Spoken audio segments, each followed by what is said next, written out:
हाँ, तो बच्चों आज मैं आप लोगों को फिर से चैप्टर 1 और 2 के बारे में बताएंगे। इसके अंदर उसका समरी पूरा बताएंगे, जो पीछे पढ़ा चुके हैं ऑलरेडी, उसके बारे में आप लोगों को जानकारी मिलेगी। तो चैप्टर 1 और 2 का यहाँ सारांश आपके सामने दिया जा रहा है।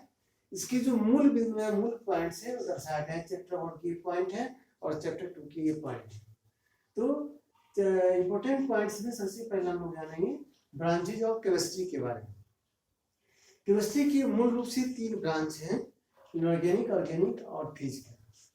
अब इनऑर्गेनिक केमिस्ट्री के अंदर कौन सी बातें पढ़ाई जाती है? इनऑर्गेनिक का अर्थ होता है अकार्बनिक, अर्थात जिसमें कार्बन की चर्चा नहीं हो, कार्बन से बियॉन्ड हो। तो जैसे नाइट्रोजन है, ऑक्सीजन है, आयरन है, एल्युमिनियम है। इससे बना कोई भी कंपाउंड जिसमें कार्बन नहीं हो, मतलब कि जीव शरीर से संबंधित बातें नहीं हो, वो हमारा अकार्बनिक रसायन है। तो इसको हम इनऑर्गेनिक केमिस्ट्री के अंदर लेते हैं। इसका जो स्टडी है इनऑर्गेनिक केमिस्ट्री के अंदर हम लेते हैं। दूसरा है ऑर्गेनिक केमिस्ट्री। ऑर्गेनिक केमिस्ट्री के अंदर उसको कहते हैं जैविक रसायन या कार्बनिक रसायन के नाम से जानते हैं, जिनसे मूलतः कार्बन के कंपाउंड के बारे में स्टडी होता है। अर्थात कहें कि पूरा जीव शरीर जो भी है बना हुआ कार्बन का ही कंपाउंड है, कहीं ना कहीं कार्बन के हिस्से उसमें है। और इस तरह से जो भी अध्ययन करते हैं, इसका स्टडी करते हैं जिस शाखा के अंदर, तो वो कार्बनिक रसायन के अंदर आता है। और तीसरा है वह है फिजिकल केमिस्ट्री। तो फिजिकल केमिस्ट्री कौन सा केमिस्ट्री होता है? इसमें फिजिकल प्रॉपर्टी के बारे में अध्ययन किया जाता है, चाहे वो कार्बनिक हो या अकार्बनिक हो। इस प्रकार हम कह सकते हैं कि फिजिकल जो केमिस्ट्री है वो दोनों केमिस्ट्री के संयोग से बना है और दोनों की बातें इसमें पढ़ाई जाती है। ये फिजिकल साइंस के ऊपर डिपेंडेंट है। इस प्रकार केमिस्ट्री के मूल रूप से 3 ब्रांच हुए, फिजिकल केमिस्ट्री, इनऑर्गेनिक केमिस्ट्री और ऑर्गेनिक केमिस्ट्री। मतलब भौतिक रसायन, अकार्बनिक रसायन और कार्बनिक रसायन।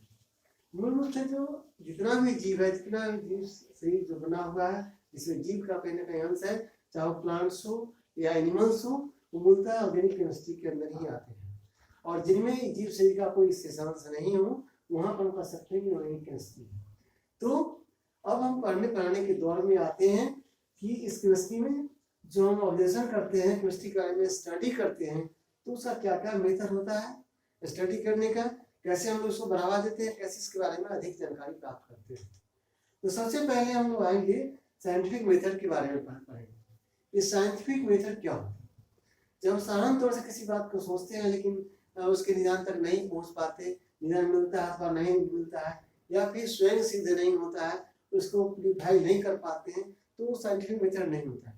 लेकिन साइंटिफिक मेथड वो मेथड रहता है जिसमें हम बिल्कुल उसके बारे में स्टडी करते हैं, सही जानकारी लेते हैं और सही मुद्दे तक पहुंच पाते हैं, उससे प्रैक्टिकली प्रूफ कर पाते हैं। तो वो मेथड हमारा वैज्ञानिक मेथड, वैज्ञानिक तरीका कहलाता है या फिर साइंटिफिक मेथड कहलाता है। अब है कि साइंटिफिक मेथड के अंदर हम बढ़ते हैं, उनके बारे में स्टडी करने के लिए आगे बढ़ते हैं, तो कौन सा इसका स्टेप्स होता है, कैसे आगे बढ़ते हैं, कैसे उसके बारे में जानकारी लेते हैं, इसके बारे में हम लोग जानेंगे। तो सबसे पहले हम लोग जो वर्क करते हैं, काम करते हैं, इसमें आते हैं आइडेंटिफाइंग प्रॉब्लम्स पे। पहला जो मेरा स्टेप होता है आइडेंटिफाइंग प्रॉब्लम्स होता है। जब भी किसी समस्या के बारे में समस्या के निदान के बारे में आगे चलते हैं, तो उनके बारे में पहले हम परिचय लेते हैं, उनके बारे में पूरी जानकारी प्राप्त करते हैं कि आखिर समस्या मेरी क्या है, कैसे उसका हम निदान खोजेंगे। तो सबसे पहले समस्याओं के बारे में जानना, ये पहला काम होगा। इसको हम कहते हैं आइडेंटिफाइंग प्रॉब्लम। दूसरा होता है कि gathering of all noun information. अब समस्याओं के बारे में जब हम जान जाते हैं, तो उसके लिए हम अलग अलग तरीके से या फिर अलग अलग वैज्ञानिक उनके बारे में जानने के लिए आगे तत्पर हो जाते हैं और विभिन्न तरह से अपना ऑब्जर्वेशन प्राप्त करते हैं। उन सारे ऑब्जर्वेशन को एक साथ, उन सारी जानकारी को एक साथ इकट्ठा करते हैं। इसीलिए इस क्रम में हम इसको कहते हैं gathering of all noun information. जो भी जानकारी हम प्राप्त करते हैं उसको एक साथ इकट्ठा करते हैं, फिर उस पर हम सोचते विचारते हैं। तो ये मेरा मूल पॉइंट होगा, gathering of all noun information. फिर अगला मेरा पॉइंट है इसके लिए कि फॉर्मिंग ए हाइपोथेसिस। जब उन सारी जानकारी को हम लोग लेते हैं, ऑब्जर्वेशन के पश्चात जो भी जानकारी हम लोगों के सामने आता है, तो फिर उसकी परिकल्पना करते हैं। सारे वैज्ञानिक, सारे सिस्टम से जुड़े लोग, शिक्षाविद आपस में बैठकर उसका निदान निकालते हैं, फिर एक परिकल्पना करते हैं, उसके बारे में थिंकिंग करते हैं और फिर वे ढूंढते हैं, रास्ता ढूंढते हैं। तो ये जो हमारा वर्क है फॉर्मिंग ए हाइपोथेसिस के अंदर आता है। नेक्स्ट है फॉर्मेशन ऑफ थ्योरी। उन सारी चीजों के बारे में सोचते हैं, एक सिस्टम बनाते हैं, तो बनाने के बाद उसका एक खास तरह का सिद्धांत होता है जिस पर हम सारे लोग एकजुट होकर काम करते हैं और तभी आता है फॉर्मेशन ऑफ थ्योरी के अंदर। तो अब है नेक्स्ट पॉइंट मेरा फॉर्मेशन ऑफ लॉ। जब उस थ्योरी के अंदर आता है उसका पूरा हम उसे सेटिस्फाइड हो जाते हैं, उससे निष्कर्ष पर पहुंच जाते हैं, तब फिर उसके लिए लॉ होता है जो लॉ बिल्कुल हम लोग को सेटिस्फाई करता रहता है। और कोई भी भविष्य वर्क यदि करते हैं तो उस नियम के आधार पर ही करते हैं ताकि उस गंतव्य स्थान तक हम पहुंच पाए, ताकि हम रिजल्ट को पाए, उस परिणाम को पाए। तो जब वह नियम बनकर आ जाता है हम लोग के सामने में, तो लॉ के नाम से जानते हैं। जैसे मान लो न्यूटन साहब ने स्टडी किया और न्यूटन साहब ने अपना 3 लॉ निकाला, first law, second law, third law of motion. तो मोशन के बारे में उन्होंने स्टडी किया, तो उसके बारे में उन्होंने नियम निकाला। इस प्रकार हर उसका जब स्टडी करते हैं, साइंटिफिक मेरा नेचर होता है, उसका एक नियम निकलता है और उसको हम एक फॉर्मेशन ऑफ लॉ के अंदर लेते हैं। फिर मेरा लास्ट ये है जो जानकारी हमको प्राप्त करनी है चैप्टर फर्स्ट में, वो मेरा अगला पॉइंट है कॉमन एपरेटस के बारे में जानकारी प्राप्त करनी है।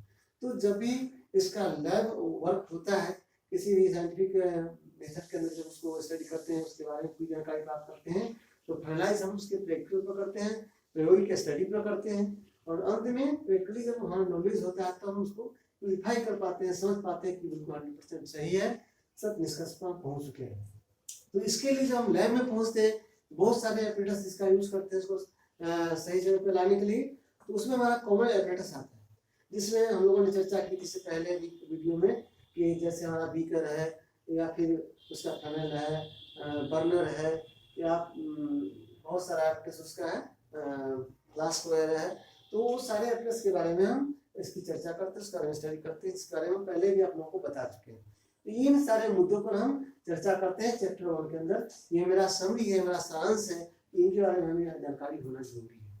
फिर आते हैं chapter number 2। 2 chapter first term से रिलेटेड है, चैप्टर 1 एंड चैप्टर 2। ये हमारा इंट्रोड्यूसिंग केमिस्ट्री से रिलेटेड है। दूसरा हमारा फिर है तो ये मैटर के स्टेट्स से रिलेटेड, स्टेट्स ऑफ मैटर से रिलेटेड है। तो हम आएंगे अब चैप्टर 2 पे। अब चैप्टर 2 में हमें क्या क्या पढ़ना है? चैप्टर 2 में पढ़ना है मैटर। वो मैटर क्या होता है? मैटर के बारे में पहले से जानते हैं कि matter anything that occupies space and has a mass. तो देखिए पास द्रव्यमान होता है, जो जगह छिपता है वो पदार्थ होता है।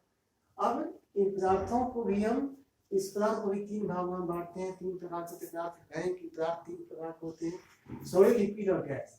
तो सॉलिड, लिक्विड और गैस ये तीनों फॉर्म के 3 स्टेट्स के पदार्थ। तो इस प्रकार से सॉलिड क्या होता है, लिक्विड क्या होता है, गैस क्या होता है, इसके बारे में चर्चा मैंने पिछले वीडियो में भी की है। तो सॉलिड, लिक्विड और गैस। अब इस सॉलिड, लिक्विड और गैस को हम काइनेटिक थ्योरी से समझेंगे, इसलिए इसकी चर्चा यहाँ पर जरूरी है। काइनेटिक थ्योरी कैसे अलग अलग तीनों को, सॉलिड, लिक्विड और गैस को बताता है। तो काइनेटिक थ्योरी क्या है? काइनेटिक थ्योरी एक गति सिद्धांत है जो अणुओं की गति पर आधारित है, law of motion of particles पर आधारित है। तो हम ऐसा समझते हैं कि मेरे हाथ में, जैसे मान लीजिए कि मेरे हाथ में ये मार्कर है और मार्कर सॉलिड है, लेकिन ये तो बिल्कुल शांत लगता है जहाँ भी रखा हुआ, लेकिन हमको ये नहीं लगता कि कोई मोशन है। लेकिन ऐसा नहीं है, इसके अंदर ही पार्टिकल्स का मोशन है, लेकिन मोशन वैसा नहीं जिससे हम इसको, इसमें कोई बाहर से गति दिख पाता, लेकिन इसके आंतरिक गति होती है।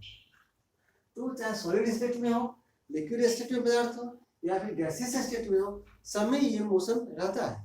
हाँ, अंतर इस बात का है कि जब सॉलिड को लेते हैं, सॉलिड में जो पार्टिकल का जो मोशन है वास्तव में एक ही स्थान पर रहते हुए सिर्फ वाइब्रेट करता है, सिर्फ वाइब्रेट करता है।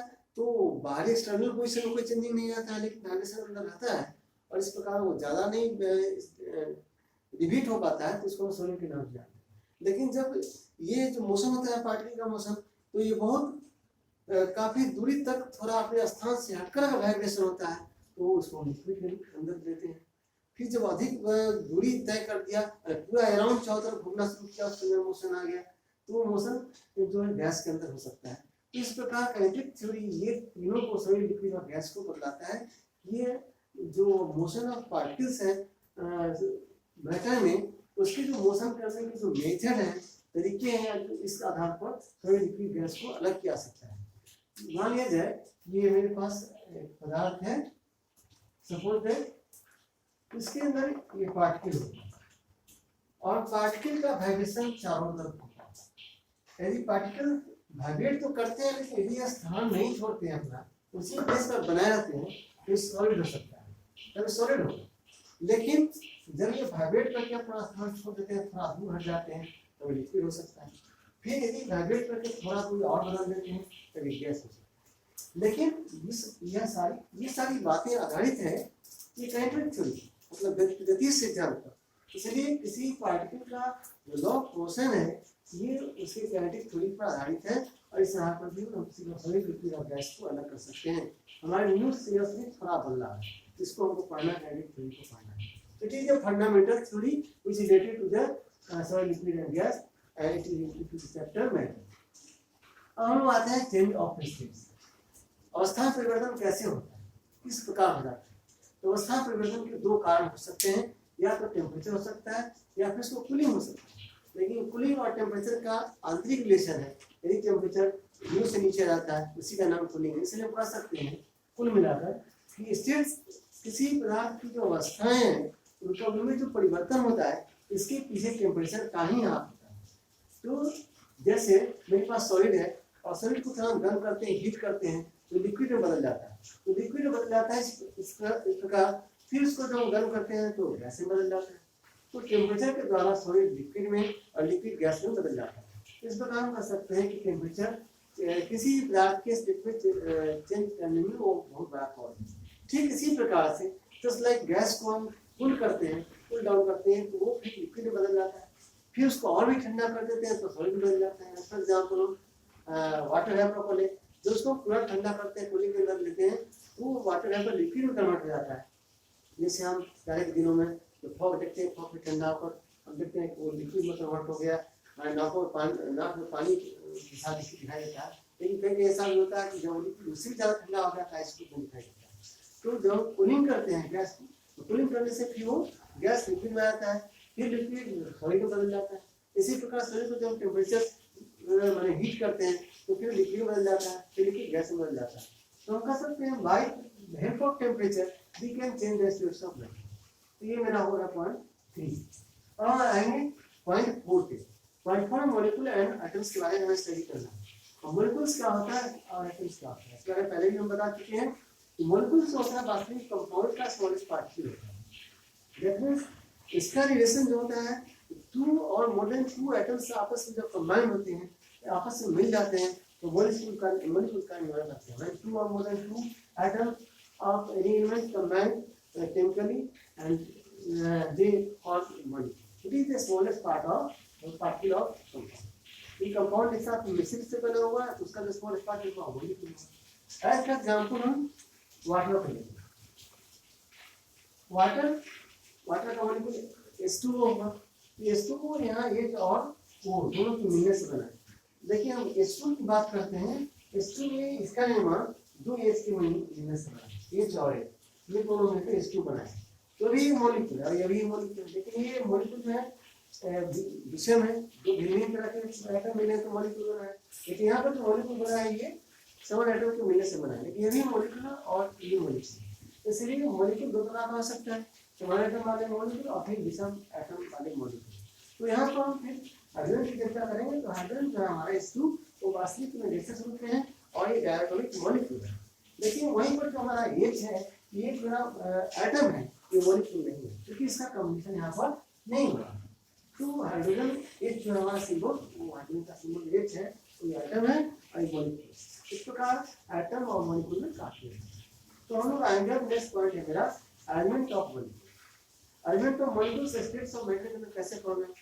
तो वास्तविक में जो स्टेट है सॉलिड लिक्विड और गैस, इसमें अरेंजमेंट ऑफ मॉलिक्यूल के कारण ही स्टेट इस तरह से दिखाई देता है। इसे मान लिया जाए कि दो मॉलिक्यूल आपस में काफी सटे हैं, दो या दो से अधिक मॉलिक्यूल जब आपस में काफी सिमट कर किसी पदार्थ का निर्माण करते हैं। मान लिया जाए वो बिल्कुल पास पोलराइज्ड होते हैं, उनकी अंदर का जो इनका मॉलिक्यूल जो फोर्स होता है वो भी काफी हाई होता है। इस कारण से वो सॉलिड होते हैं। लेकिन जब दोनों के बीच का गैपिंग थोड़ा बढ़ जाता है, अट्रैक्शन थोड़ा कम जाता है, तो वो लिक्विड हो सकता है। और इसी प्रकार के दोनों इंटरमोलिकुलर अट्रैक्शन है, काफी का फायदा हो जाएगा, काफी दूर हो जाएगा, डिस्टेंस बढ़ जाएगा, इंटरमोलिकुलर अट्रैक्शन जब कम जाएगा तो हमारा गैस होगा, मतलब फ्री होगा, कहीं घूम के चला जाएगा। इस प्रकार जो अरेंजमेंट ऑफ मॉलिक्यूल्स ये डिस्क्राइब करता है जिसके बीच में इंटर मॉलिक्यूलर जो अट्रैक्शन है बहुत बड़ा वर्क है, और इसमें मूवमेंट होता है, इसलिए काइनेटिक थ्योरी वहाँ पर अप्लाई है। तो इस प्रकार कर सकते हैं कि अरेंजमेंट ऑफ मॉलिक्यूल के आधार पर हम क्लासिफाई कर सकते हैं मैटर को सॉलिड, लिक्विड एंड गैस में। तो ये हमारा जो मूल पॉइंट्स है वो चैप्टर 1 और 2 का है, तो कुल मिलाकर टर्म फर्स्ट के अंदर आते हैं।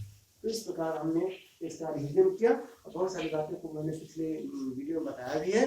फिर नेक्स्ट जब हम मिलेंगे तो अगले चैप्टर अगले चर्चा होगी। Thank you.